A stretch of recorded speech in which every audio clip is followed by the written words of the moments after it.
Gracias, Xochitl. Y bueno, sí, ya estamos súper listos porque está aquí con nosotros Edmundo Sánchez. ¿Cómo estás? Muy buenos días. Muy bien, encantado de estar aquí como cada mañana. Perfecto. Fíjate que iniciamos este programa con la pregunta del día que nunca falta de Javier. Y nos preguntaba que qué es lo peor que habíamos soñado como una pesadilla, ¿no? Precisamente es el tema de ahora, ¿no? Las pesadillas y el terror nocturno. ¿A ti te ha pasado que de repente sueñas algo muy recurrente o muy feo? Fíjate que no, afortunadamente a mí no me han dado por ahí de las pesadillas. He tenido pesadillas, sí, alguna vez en mi vida, pero recurrentes no. O sea, algo que sea que me produce miedo y que se repite, normalmente no.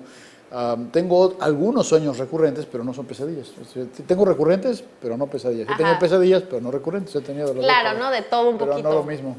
Claro que sí. Y platicábamos también que esto nos produce ansiedad y de repente habemos personas que buscamos el significado del sueño, ¿no? Y de que te la crees y todo eso. ¿Tú qué opinas al respecto de esto? ¿Por qué, primeramente, por qué se producen estas pesadillas? Wow. Es una pregunta totota la que acabas de hacer. Los sueños son una de las cosas más complicadas que estudiar en la psicología. Freud mismo, que es considerado uno de los padres importantes de la psicología moderna, escribió 3 libros acerca del tema de los sueños. Entonces es un tema muy complicado. Hay 2 maneras de llegarle a tu pregunta.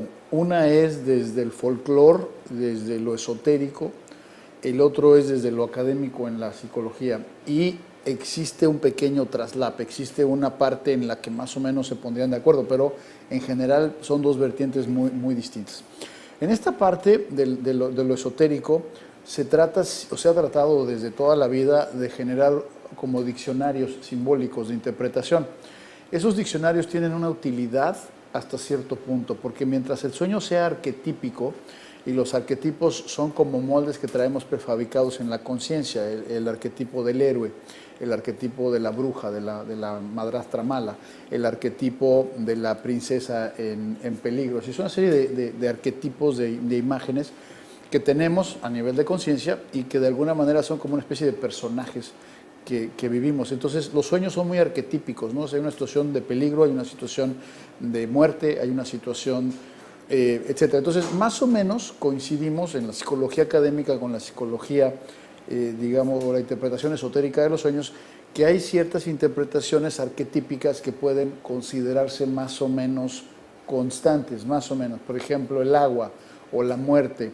Este tipo de cosas que más o menos, y cuando te digo más o menos, es que a lo mejor servirían para interpretar un 60-80% de algunos símbolos oníricos, así se llama el término del sueño onírico, que podrían servirnos. Pero luego está la otra parte, en la que es completamente la psicología del individuo, y de acuerdo a Freud, el sueño es un proceso muy complicado que pasa por una condensación, es decir, para cuando tú pones en la pantalla, vamos a decirlo así, la imagen de una manzana en la mesa, para cuando tu mente hace eso, ya hizo un proceso de condensación muy interesante y la manzana, según Freud, está representando 3 o 4 o 5 cosas simultáneamente. Saber qué va a costar mucho trabajo, mucha terapia, mucho dialogar con la persona. Que podría haber un símbolo universal arquetípico de la manzana, sí lo hay. Que lo esté utilizando la persona, quién sabe. Pero si lo usa o no, no importa, luego hay que ir a averiguar. Es muy complicado este tema, espero no estaros aburriendo, porque es muy complicado. A mí me fascina la interpretación de los sueños, es algo que me encanta, pero realmente es algo muy complejo, ¿no? Y la mente condensa, produce, y Freud habla, como un principio general, que el sueño, ante la duda, es una realización de deseos, ¿no? O sea, ante la duda, puede haber muchos tipos de sueños, pero hay una realización de deseos, aunque el deseo no esté manifiesto. No sé si me explico. Ahorita te doy un ejemplo.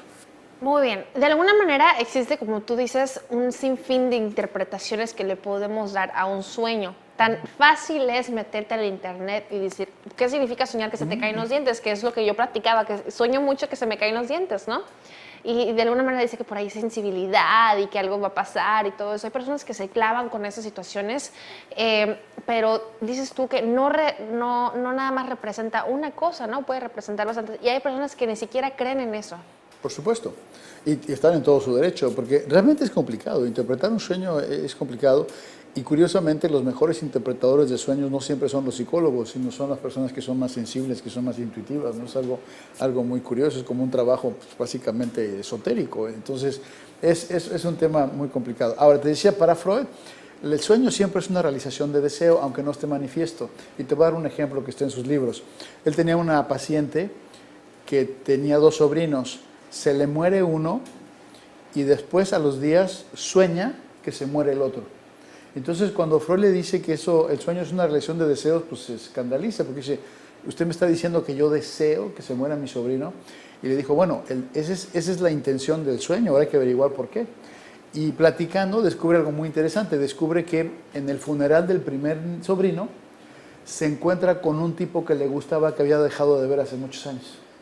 Entonces sabía que habiendo un funeral, lo iba a encontrar. encontraba. Entonces la mente dice, bueno, ¿cómo lo puedo encontrar otra vez o en otro funeral? Entonces por eso soñó, pero no es que deseara la muerte de su sobrino.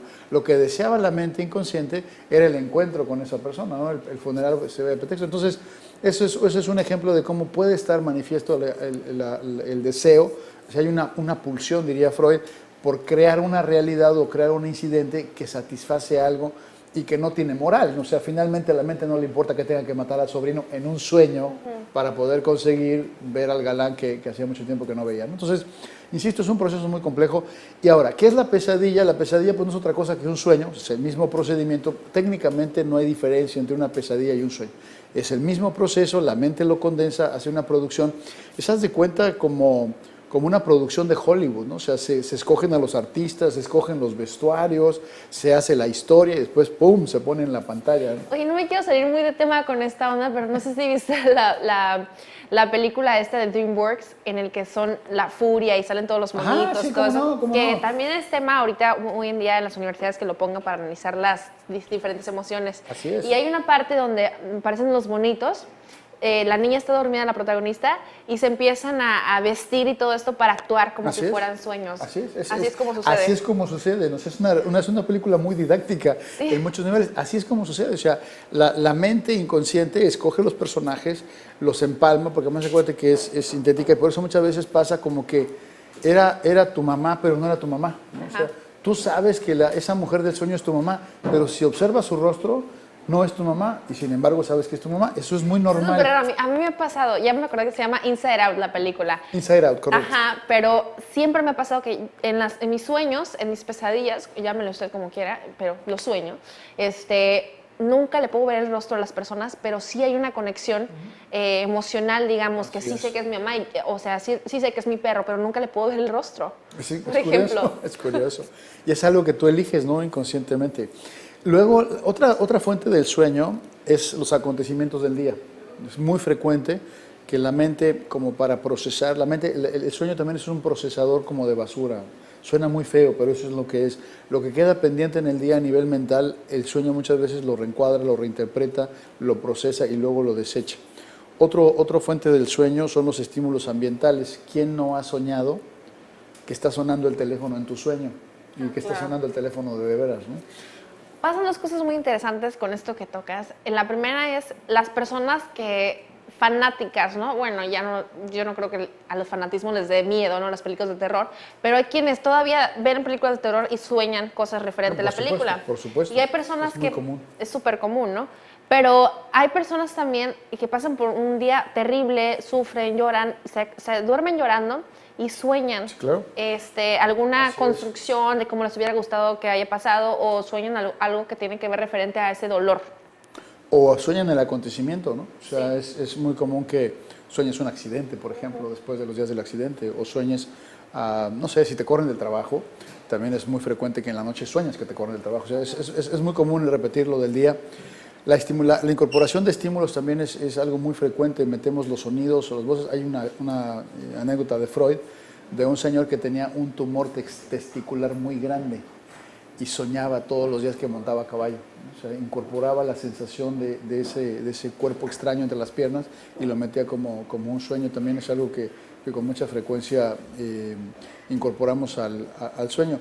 Y otro es la anticipación.